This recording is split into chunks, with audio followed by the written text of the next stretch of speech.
Ang programang ito ay rated SPG. Striktong patnubay at gabay ng magulang ang kailangan. Maaaring may masiselang tema, lengguwahe, karahasan, sexual, horror o droga na hindi angkop sa mga bata. Magandang araw mga kaibigan.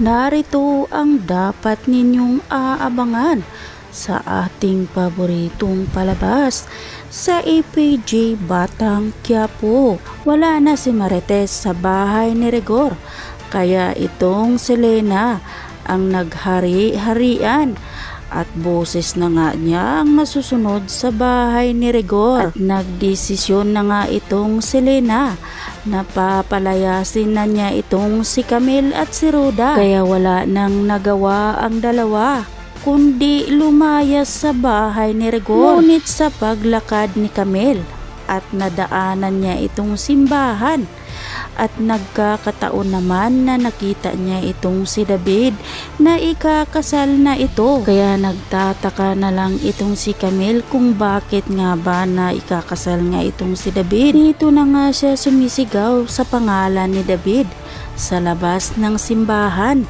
Kaya gulat na gulat itong si David kung bakit napunta doon si Camille. Agaw atensyon ngayon itong si Camille dahil sumisigaw ito sa pangalan ni David. Kaya gulat na gulat itong si David. Iniisip niya kung paano nga napadpad doon si Camille sa simbahan. Tataka na lang ang mga tao, lalong lalo na itong si Ramon, dahil sumisigaw nga itong si Camille sa pangalan ni David. Kaya naisip ni Ramon kung sino nga ba itong si David. Gumugulo ang isip ni Ramon kung bakit tinatawag na David itong si Jesus. Sa takot ni David na mabubuking siya, kaya agad nga itong pinapaharangan si Camille ng mga tao nila at sinaraduhan ito ng pinto. Walang tigil sa kakaiyak si Camille at sumisigaw sa pangalan ni David, sabay pukpok sa pintuan. Nabubuksan nga siya. Walang nakikinig kay Camille na sumisigaw hanggang napagod at nawala na ngang lakas itong si Camille. Dito na nga siya dinudugo hanggang sa natumba na ito si Camille at pagulong-gulong sa hagdanan.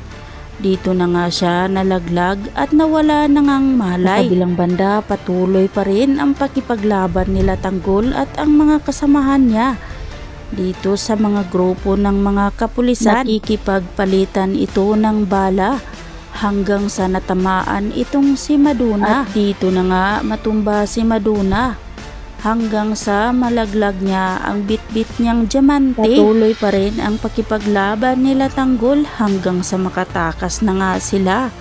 Sa huli, ligtas nga sila nang makauwi na. Ngunit nakatikim nga itong si Maduna kay Don Facundo dahil nawala nga niya ang diamante na pambayad nila kay Ramon. Ang hindi alam ni Maduna at Don Facundo, hawak lang pala ito ni Tanggol at tinago niya ito. Nang tinanong naman ng kasamahan itong si Tanggol kung nakita ba daw ni Tanggol ang diamante, umami naman itong si Tanggol na tinago niya.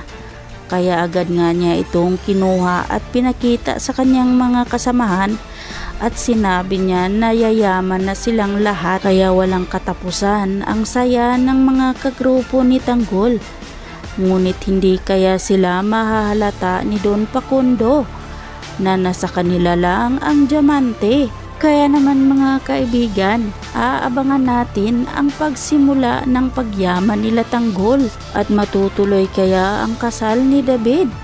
Nang naguguluhan na nga itong si Ramon kung sino itong si David, dito na kaya mahalata itong si David na nagsisinungaling lang pala ito sa kanyang ama na si Ramon. Kaya naman mga kaibigan, aabangan na lang natin ang mga susunod pang mga kaganapan dito lang sa ating paboritong palabas sa APG Batang Quiapo.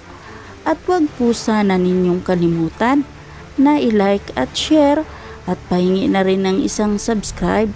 Maraming salamat.